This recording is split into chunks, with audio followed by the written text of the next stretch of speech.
vous, on est samedi. Je vais commencer le vlog aujourd'hui parce que je vous ai dit dans le dernier que cette semaine, du lundi au jeudi, j'étais indisponible pour vlogger. Il faut que je me débrouille autrement. Donc on va tenter de commencer le vlog le week-end. Là, je suis en train... Pourquoi je fais souffler comme ça là? Je suis en train de noter en vrac des choses à faire, des petits détails de trucs que j'ai pas notés dans une to-do list. Donc là, je suis en train de les réunir. Donc demain, on est le 1er mars. J'adore les nouveaux mois. Je pense que vous aussi, j'adore recommencer un nouveau mois. J'ai l'impression de repartir à zéro à chaque nouveau mois, donc c'est trop cool. Sauf que, il y a des années, j'utilisais des bullet journal. Vous savez, c'est la technique de prendre un journal vierge comme agenda et de tout faire soi-même. Donc chaque mois, tu refais un peu ton planning, tu dessines les cases, enfin bref, vous voyez quoi. Tu fais ton planning mensuel à la main, ton semainier à la main, etc., etc. Pendant des années, j'ai fait ça et j'adorais. Et ce que j'adorais par-dessus tout, c'était justement les nouveaux mois. Ça faisait vraiment un rituel où je me posais à chaque fin de mois ou début de mois pour faire ces nouvelles grilles mensuelles, etc. Après, je me suis lassée et j'ai recommencé à utiliser des agendas classiques que j'aime vraiment bien. Et je crois même que je préfère les agendas classiques.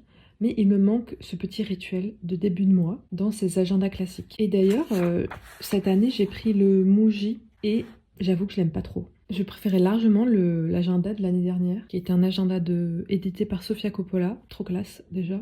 J'aimais beaucoup la forme qu'il avait, c'était beaucoup plus pratique pour moi. Mais soit, maintenant que j'ai cet agenda, il va falloir faire avec jusqu'à la fin de l'année. Parce que j'aime pas gâcher les trucs. Donc ça, c'est mon agenda Muji. Je vous l'ai déjà montré. J'ai mis un petit lacet en dentelle devant, un autoportrait de pied, que j'aime beaucoup. Bref, c'est l'agenda Muji. Et je l'aime pas trop. En fait, ce que j'aime pas, déjà, c'est qu'il n'y a pas écrit les mois. Il y a juste le numéro du mois, et ça, je trouve ça tellement pas pratique. Ensuite, en fait, j'aime pas quand c'est horizontal. Je préfère quand les semainiers sont verticales. Ce que j'aime bien dans les agendas, c'est qu'il y ait le semainier plus une page vierge pour noter plein de trucs. Mais sinon, vous voyez, à chaque fois, je dois réécrire les mois. Bon, ça m'amuse en soi. Mais bon. Truc super excitant. Dimanche, dans une semaine, je vais voir Audrey Aubert en concert. Un petit rituel de début de mois et aussi d'arrivée du printemps. J'aimerais bien faire une liste d'envies du printemps. J'avais fait ça en automne, cet hiver je l'ai pas fait je crois. Peut-être, parfois je fais dans mon journal donc j'ai oublié, j'ai pas regardé. Mais de mettre toutes les petites envies, des trucs un peu anodins, hein, mais genre faire une pâtisserie de printemps, faire telle boisson, aller me balader, je sais pas, voir le magnolia au but de Chaumont, des petits détails comme ça. D'ailleurs, peut-être que je suis en train de me louper là, 28 février, c'est maintenant hein. Vous savez, les cerisiers japonais et les magnolias, si je me trompe pas, c'est cette période, c'est les premiers à fleurir. Des petites choses comme ça. J'aime bien faire ça, ça me fait profiter des choses deux fois. Je crois qu'il y a une citation dans Anne de Green Gables que j'avais lue il y a fort longtemps, mais je les ai plus, je les ai vendus les livres. Il y avait une citation qui disait... Je vais chercher tout simplement. C'est ça, j'ai trouvé. Espérer quelque chose, c'est déjà ressentir la moitié du plaisir que cette chose vous procurera. Il se peut qu'elle ne se produise pas, mais il vous restera toujours le plaisir de l'avoir espérée. C'est trop joli et c'est très vrai. D'ailleurs, ce livre est plein de belles citations comme ça, qui font chaud au cœur. Je trouve que c'est une magnifique lecture jeunesse. Enfin bon. Et d'ailleurs, le tome 3, je crois, ou 4, je ne sais plus, je crois que c'est le 3. Je ne l'ai pas lu, et je crois que c'est un tome où elle rentre à l'université, où elle rentre à l'école, quelque chose comme ça. Donc je me le garde pour l'automne prochain. Et d'ailleurs, je l'avais mis dans ma pile à lire de l'automne dernier, mais ma pile à lire était tellement grosse, j'y ai pas du tout lu. D'ailleurs, c'était pas le but, que je lise tout. C'est juste des envies. Je m'égare là. Continue cette petite to-do list.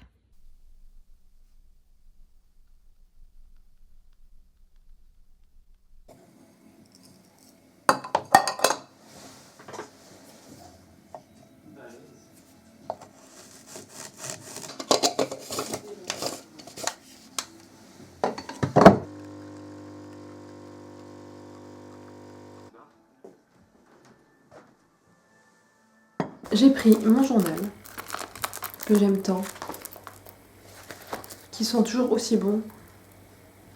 En ce moment, je mets que mon journal dedans, mon journal intime. D'habitude, il y a mon agenda avec, mais en ce moment, j'aime bien avoir que mon journal. Mon petit café.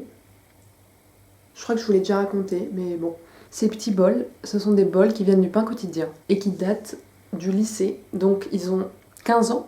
Avec Camille, ma meilleure amie du lycée, on allait au pain quotidien s'acheter de temps en temps un goûter. Moi, je prenais toujours le crumble. Et à cette époque, je ne sais pas si ça se fait encore, mais je ne pense pas, ils vendaient le crumble à emporter dans des petits bols, dans leur vaisselle.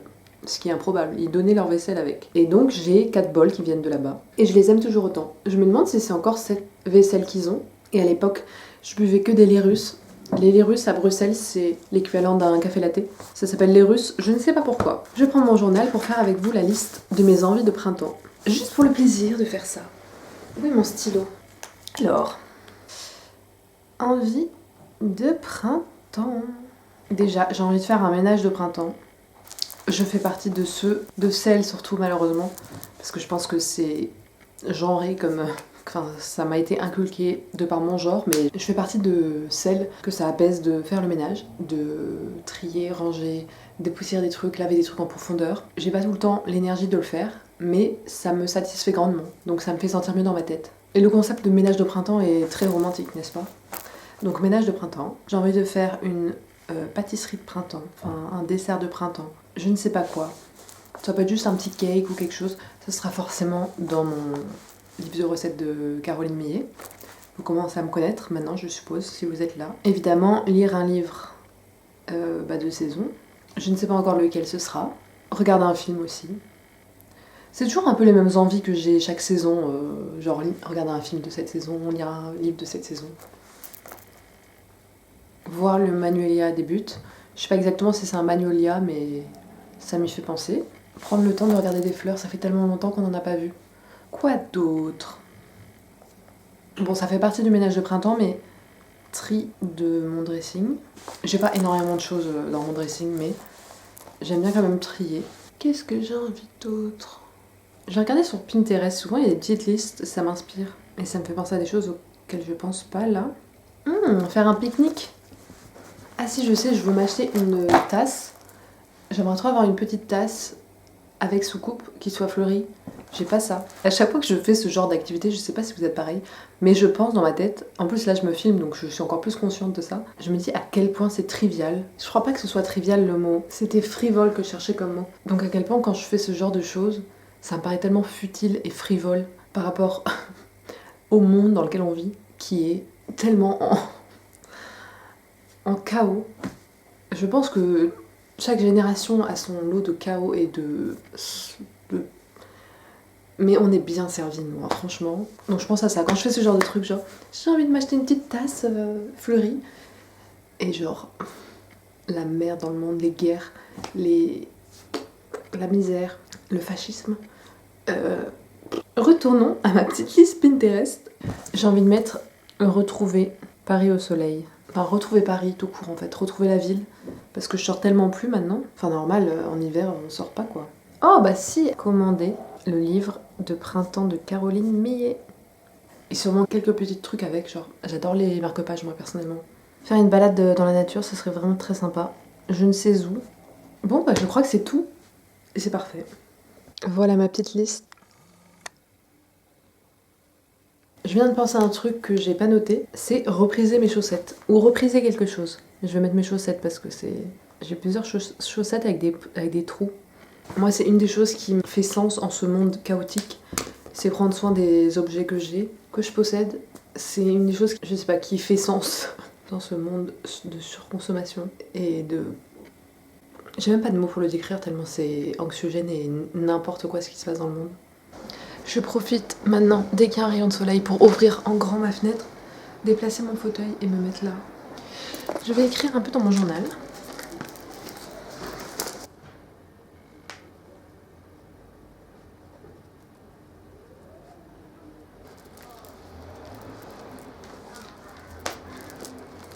J'étais en train de regarder dans mon livre de recettes préf, d'ailleurs l'unique que j'ai, quelle recette j'avais envie de faire, mais en fait je crois que j'ai envie de faire le cake au citron.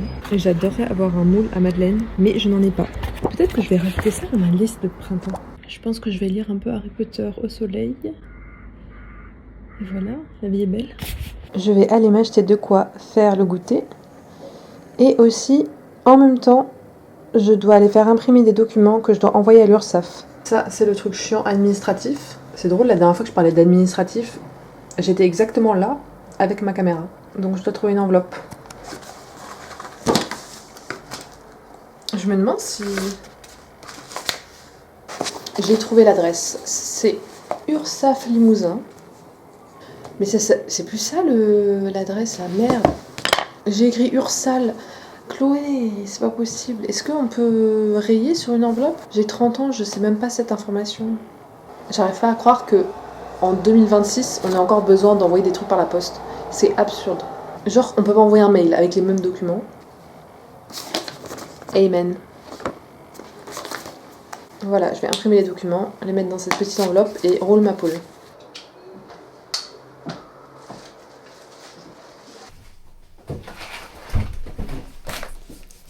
Mes courses sont faites. Je vais m'atteler à mon cake. Pour ce faire, il me fallait de la farine, des citrons et des œufs. Et je vais poursuivre ma lecture, enfin mon écoute de Madame Bovary. J'en suis à... Où est-ce que j'en suis? La vidéo 9. Il y en a 19 en tout.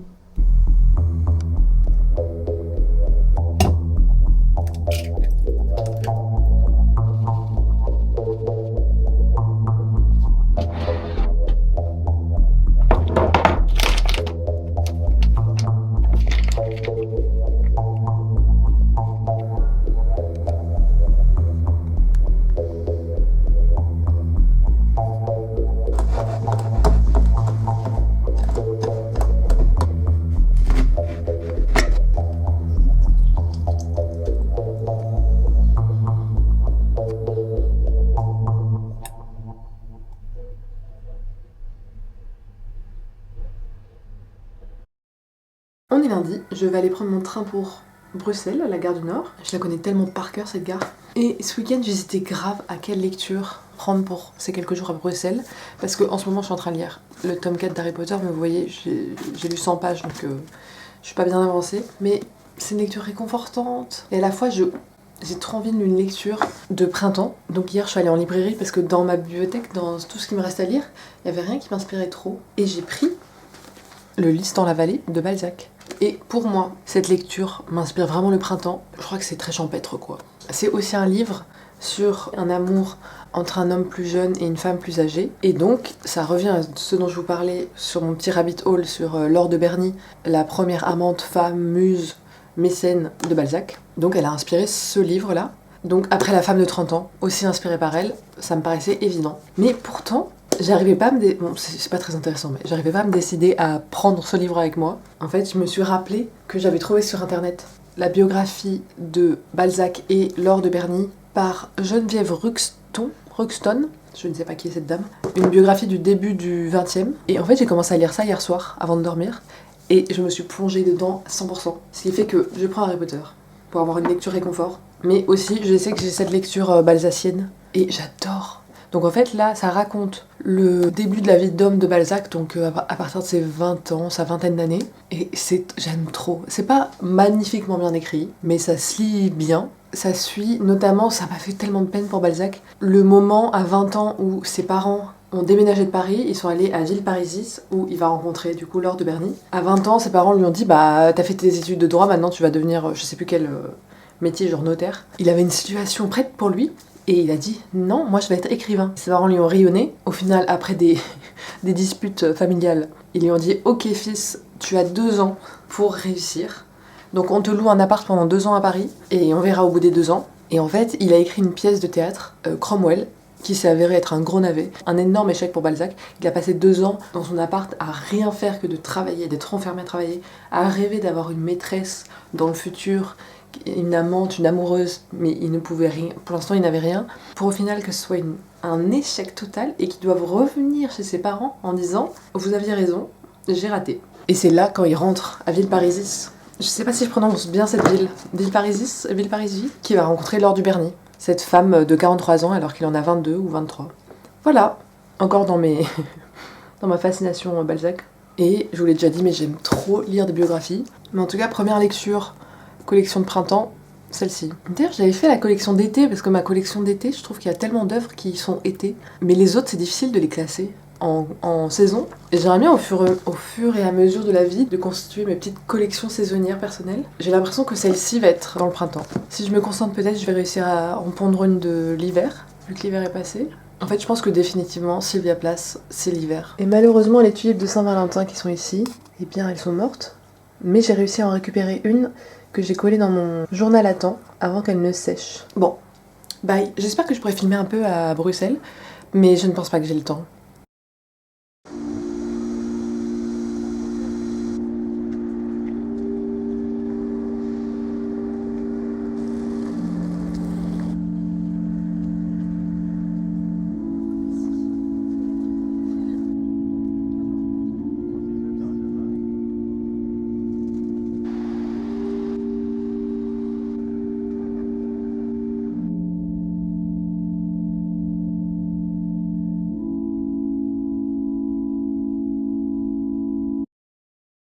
Mardi dans l'après-midi, on a eu un peu de temps libre. Donc avec ma mère, on s'est baladé à Ixelles, qui est un quartier de Bruxelles. Et surtout, j'ai retrouvé cette librairie dans laquelle j'avais acheté Jeanne Eyre et que j'avais relue pour la deuxième fois. Et du coup, j'associe vraiment cette librairie à trouver une pépite. Même si c'est pas une pépite, vu que je la connaissais déjà, mais bref. Et j'aimais beaucoup y aller quand j'habitais à Bruxelles. J'ai vu aussi ce livre qui était dans mes coups de cœur de l'été dernier et qui est enfin traduit. On a continué notre petite balade à Ixelles. On a vu des perruches, il y en a plein dans les arbres, les jolies maisons bruxelloises. Et surtout, on allait chez Pêle-Mêle, qui est une librairie d'occasion que j'adore et que j'adorais. Il y a tellement de rayons et tellement de trouvailles à faire. Et j'ai cherché dans la case François Sagan, et c'était une mine d'or, il y en avait plein, que je trouve pas facilement d'habitude, dont les 2 prochains qu'il y a sur ma liste, dont celui-ci. Je vous retrouve en mode Desperate Housewife dans ma chambre. Je suis grave une Desperate Housewife là, non?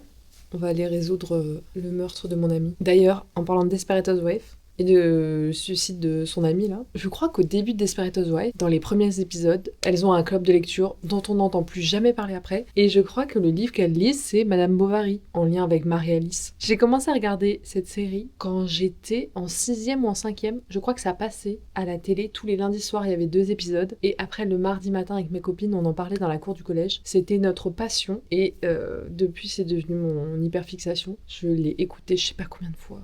Je m'égare. Mais je vous retrouve là, on est vendredi. Je suis rentrée de Bruxelles hier soir. Et me voici revenue chez moi. Je suis complètement perturbée parce que du coup, j'ai pas travaillé la semaine quasiment. J'ai quand même réussi à vous pondre un vlog, ce qui est parfait. Et je vous retrouve avec 2 nouveaux livres que j'ai trouvés chez Pêle-Mêle. Ça sent vraiment les vieux livres, quoi. Oh, ça me rappelle l'odeur de livres chez mes grands-parents en vacances. Genre dans la vieille bibliothèque. T'essayes de trouver une lecture pour ton été.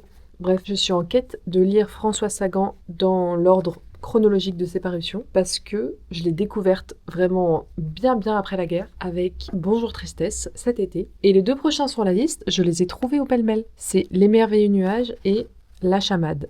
Mais je crois que je vais lire prochainement La Chamade, où le thème me donne plus envie et qu'il y a marqué le printemps. Il y a 2 parties dans ce livre, une immense partie le printemps et la fin qui est l'automne. Je trouve qu'il est mimi cette couverture. J'ai fini aussi, mais ce vlog ce sera qu'un vlog lecture en fait. J'ai aussi fini de lire La Dilecta de Balzac de Geneviève Ruxton. En fait, le meilleur moment, c'est ce dont je vous ai déjà parlé dans le vlog. C'était le tout début du livre. Et après, j'avoue qu'il m'a un peu ennuyée. Et que je l'ai fini pour le finir, pour dire que je le lisais en entier. Et en fait, je pensais vraiment, dans le peu de description que j'avais de ce livre, je pensais que ça racontait vraiment l'histoire d'amour entre Balzac et Laure de Berny. Mais en fait, pas du tout. Ça raconte entre autres leur lien. Donc il y a plein d'extraits de lettres, il y a plein de détails que j'ai adoré apprendre, mais en soi c'était un peu chiant à lire. Bon du coup je crois que Laure de Berny, j'en connaîtrai pas plus sur elle parce qu'il y a quasiment rien en documentaire, et là même une lecture super niche que j'ai trouvée, c'était pas terrible. Bon j'aimerais bien finir ce vlog aujourd'hui, mais en plus je vous prends dans ma dégaine de peignoir, Finalement je vais arrêter le vlog maintenant, et je vous dis à dimanche prochain. Et puis j'espère que vous allez bien, j'espère que vous allez passer un bon dimanche. J'ai hâte que le printemps arrive vraiment. J'ai l'impression que j'ai fait que vous parler de ça, du printemps. Et j'ai eu de la chance parce qu'à Bruxelles j'ai eu des super belles journées. Et dès que je suis rentrée à Paris, le soleil nous quitte. Enfin bon, dis donc j'ai plus aucune énergie là. Bye bye.